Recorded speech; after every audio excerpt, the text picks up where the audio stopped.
students, welcome to the class of physics. I am your lecturer of physics, Nadeshwar Singh Jambal, and today we are going to discuss errors in measurement. Okay? आज जो हम बात करेंगे errors की, तो error होता क्या है? देखिए, सबसे पहली चीज आती है कि what is error? Error क्या है?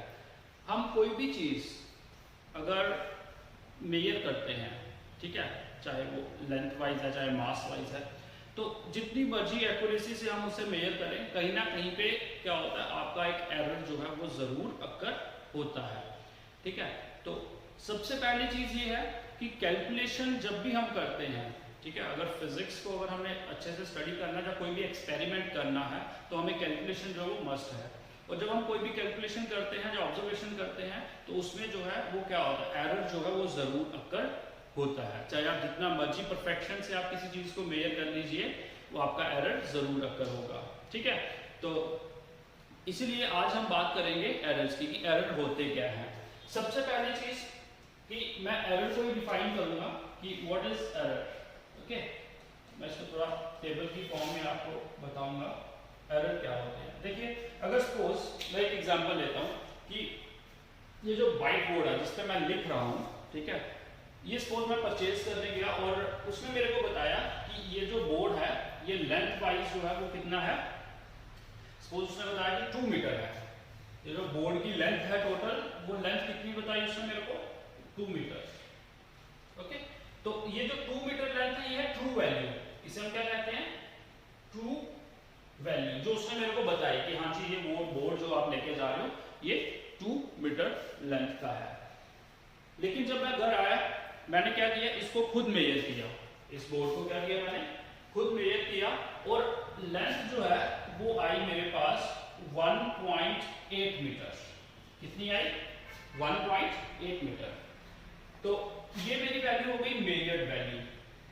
क्या हो गई, मेजर्ड वैल्यू। तो एरर क्या हुआ कि एरर जो है वो हो गया, एरर कितना आया, जो उसने मेरे को बताया था 2 माइनस जो मैंने मेजर किया that is 1.8 which is equal to 0.2 metre जो है वो मेरे पास क्या आया, एरर आया। ठीक है, तो इसका कहने का मतलब क्या हुआ कि what is error, error is the difference of true value and measure value. Error is the difference of true value and measure value. आपको कितनी वैल्यू बताई गई और अगर मेजर करो तो एक्चुअल में वो कितनी वैल्यू है। ठीक है, जिसे हम मेजर वैल्यू कहते हैं, that is called as your error. Okay, तो आप कैसे लिखोगे, अगर एरर की डेफिनेशन को लिखना है तो आप इसको सिंपली लिख सकते हो, it is the difference in the true value. ऐसा लिखता हूं मैं यहां पे। ये क्लियर हो गया कि ट्रू वैल्यू क्या है और मेजर वैल्यू क्या है। ट्रू वैल्यू जो शॉपकीपर ने मेरे को बताया कि ये बोर्ड जो है वो आपका 2 मीटर का लेंथ वाइज, और जब मैंने मेजर किया तो वो 1.8 आया। तो जो 1.8 है वो मेजर वैल्यू हो गई। तो दोनों का डिफरेंस जो है वो क्या क्रिएट करता है, error, that is your error. Okay, so how you can define the error, the difference between the, error को अगर हमें डिफाइन करना हो तो हम कैसे करते हैं, इधर मैं लिख देता हूं, डिफरेंस बिटवीन द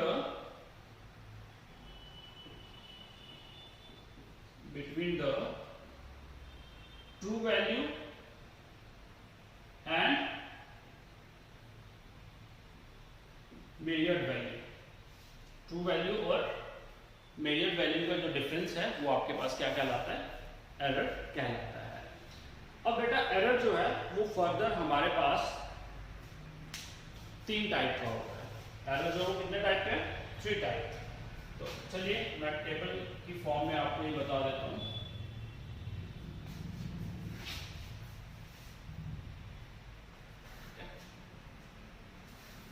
कौन कौन सा, एक होता है सिस्टमैटिक एरर,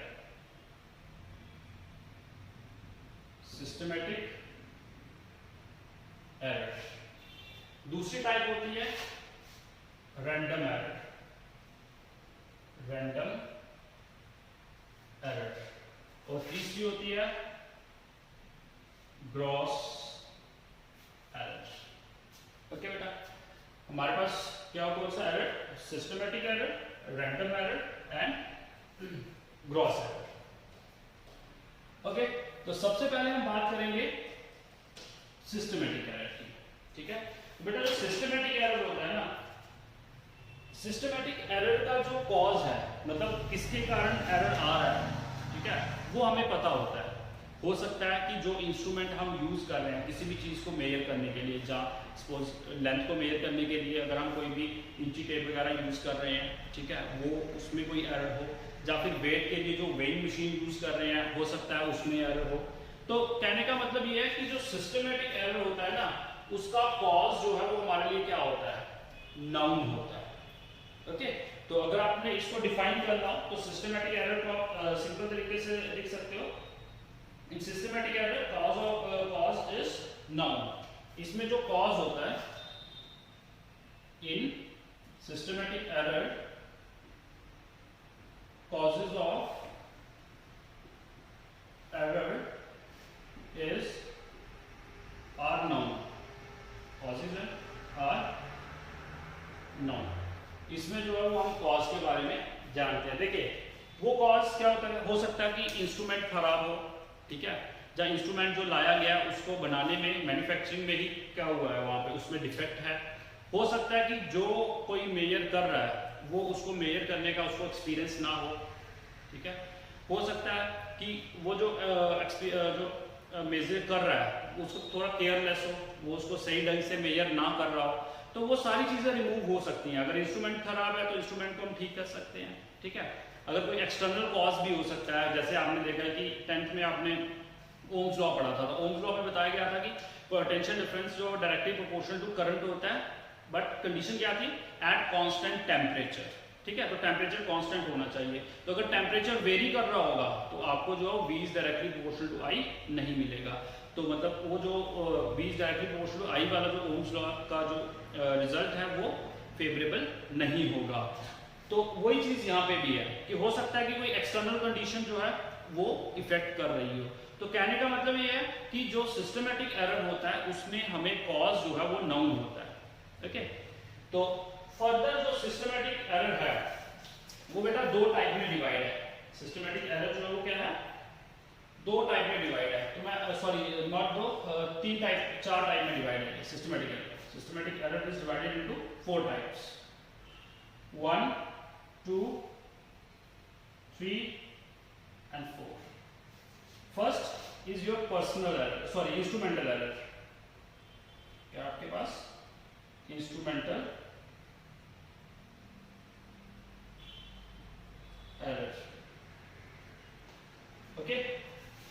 उसके बाद सेकंड जो है वो आपके पास आ जाता है पर्सनल एरर।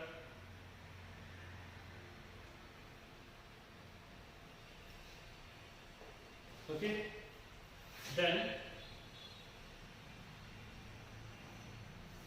पर्सनल एरर के बाद आ जाता है आपके पास, एक मिनट, इसको चलो पहले सिस्टमेटिक को ही पूरा कर लेते हैं, ठीक है। Imperfection in experiment, imperfection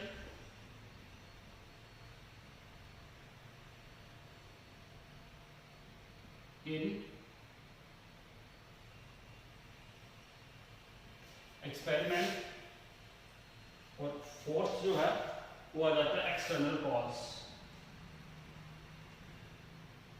external cause.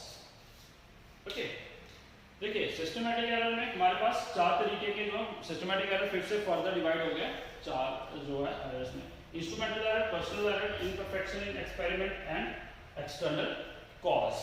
तो सबसे पहले जो मैंने बात करी कि इंस्ट्रूमेंटल एरर। इंस्ट्रूमेंटल एरर में क्या होता है कि अगर सपोज मेजरिंग करने वाला इंस्ट्रूमेंट ही अगर खराब है, उसको बनाने में जो है वो हो सकता है कि उसकी जो मैन्युफैक्चरिंग है उसी में गलती हो, तो इसीलिए जो आप मेजरमेंट कर रहे हो उसमें भी क्या हो रहा है, एरर आ रहा है, ठीक है। तो इंस्ट्रूमेंटल एरर जो है वो करेक्ट किया जा सकता है, ठीक है। उसके बाद दूसरा आता है personal error.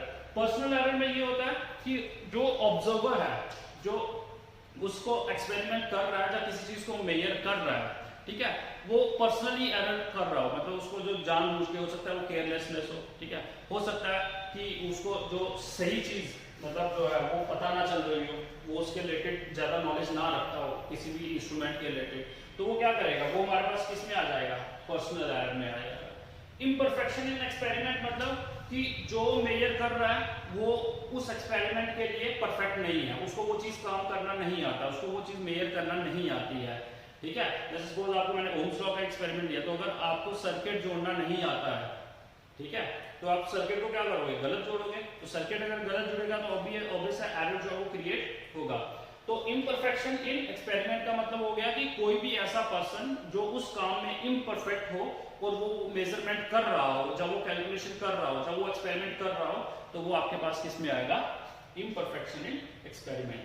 And the third one is external cause. External cause का मतलब कि टेम्परेचर, ठीक है, विंड या ह्यूमिडिटी, कोई भी ऐसा चीज, कोई भी ऐसा एक्सटर्नल कॉज हो सकता है जो क्या कर रहा हो, इफेक्ट कर रहा हो। जैसे सिंपल सी बात बताऊं मैं आपको कि अगर जैसे आपने ओम्स लॉ है, ओम्स लॉ में अगर टेम्परेचर कांस्टेंट नहीं है तो आपका ओम्स लॉ जो है वो एप्लीकेबल, जो उसका लॉ है V is directly proportional to I, वो एप्लीकेबल नहीं होता है। तो वही चीज यहाँ पे भी है कि हो सकता है कि एक्सटर्नल कॉज जो है वो भी एरर को क्रिएट कर सकता है। लेकिन एक चीज इन चारों में आप देख रहे हो, चाहे इंस्ट्रूमेंटल एरर होगा, पर्सनल एरर होगा, इम्परफेक्शन होगा या फिर एक्सटर्नल कॉज होगा, इनको हम करेक्ट कर सकते हैं, इसके कॉज को सही कर सकते हैं। तो इसीलिए ये सारे के सारे किसमें आते हैं, सिस्टमैटिक एरर। क्योंकि सिस्टमैटिक एरर में क्या होता है कि कॉजेज जो है हमारे लिए नाउन होते हैं। तो इंस्ट्रूमेंटल में भी नाउन हो सकता है, क्योंकि जब इंस्ट्रूमेंट खराब होगा हमें पता चल जाएगा। पर्सनल एरर, अगर वो पर्सनली एरर कर रहा होगा तब भी हमें क्लियर हो जाएगा। ठीक है, इम्परफेक्शन में भी क्लियर हो जाता है कि कॉज क्या है, और एक्सटर्नल कॉज जो वो भी, जो उसमें भी हमें कॉज का पता चल जाता है। Okay, so this is your systematic error. उसके बाद आता है हमारे पास रैंडम एरर। बेटा रैंडम एरर में जो कॉज है वो अननोन होता है। कॉज क्या होता है, अननोन, मतलब हम कोई भी एक्सपेरिमेंट कर रहे हैं, जब कोई भी मेजरमेंट कर रहे हैं तो बार बार जो एरर क्रिएट हो रहा है, अब उसमें हमारे पास जो डिवाइस लिया है हमने वो भी सही है, जो एक्सपेरिमेंट परफॉर्म कर रहा है या मेजरमेंट कर रहा है वो भी परफेक्ट है, वो उसके पूरी नॉलेज रखता है, बट स्टिल क्या हो रहा है, आपके पास जो एरर है वो क्रिएट हो रहा है। तो उस वक्त जो एरर है जिसका कॉज हमें नाउन ना हो, जिसके कॉज के बारे में हमें पता ना हो, उसे हम क्या कहेंगे, रैंडम एरर कहेंगे। क्लियर है बेटा। और लास्ट जो आता है वो आता है ग्रॉस एरर। ग्रॉस एरर होता है due to carelessness, due to carelessness of the experimenter.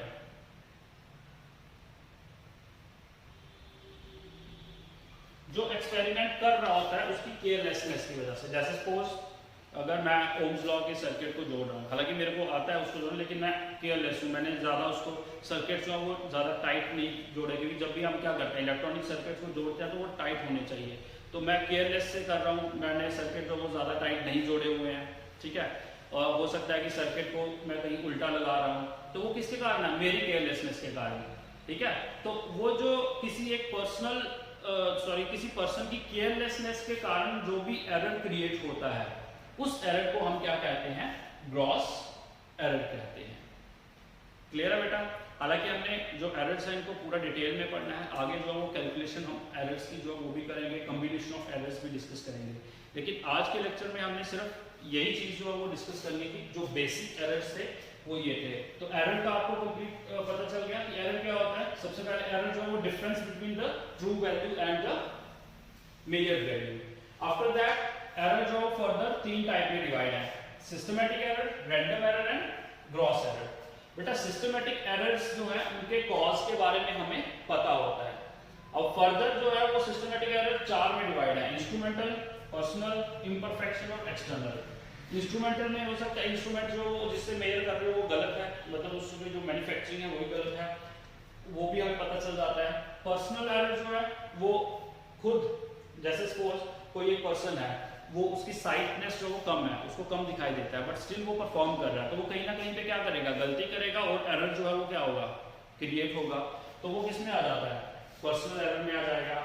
Imperfection in experiment मतलब कि जो किसी चीज को एक्सपेरिमेंट कर रहा है किसी चीज के ऊपर, या फिर किसी चीज को मेजर कर रहा है, वो इम्परफेक्ट है, वो काम उसको नहीं आता है, तो वो आपके पास तब भी क्या करेगा, एरर को क्रिएट करेगा। And the last external cause. External cause मतलब ऐसे आपका टेम्परेचर हो गया, हीट हो गया, ठीक है, ह्यूमिडिटी हो गई या कुछ भी, ये चीज़ें जो है एक्सटर्नल कॉज जो है वो भी क्या करते हैं, एरर को क्रिएट करते हैं। तो इन चारों के केस में हमें एरर जो है वो नाउन होता है और हम उसको रिमूव कर सकते हैं। आफ्टर दैट सिस्टमैटिक के बाद रैंडम एरर। रैंडम एरर वो एरर होता है जिसका कॉज हमें नाउन नहीं होता है, जिसके कॉज के बारे में हम नहीं जानते हैं कि किसके कारण हम रिपीटेडली एक्सपेरिमेंट को कर रहे हैं लेकिन स्टिल जो है वो क्या हो रहा है, एरर अक्कर हो रहा है, ठीक है। तो उसके बाद थर्ड आता है ग्रॉस एरर। ग्रॉस एरर जो है वो किसके कारण होता है, केयरलेसनेस ऑफ द एक्सपेरिमेंटर। जो एक्सपेरिमेंट कर रहा होता है उसकी केयरलेसनेस के कारण जो एरर अडॉप्ट होता है, that is called as your gross error. So this is all about the basic concept of the error. जो इसका एडवांस जो एरर है, एडवांस जो एरर के रिलेटेड जो टॉपिक है जैसे कॉम्बिनेशन ऑफ एरर्स है या कैलकुलेशन ऑफ एरर्स हैं, वो हम नेक्स्ट वीडियो में डिस्कस करेंगे। ओके।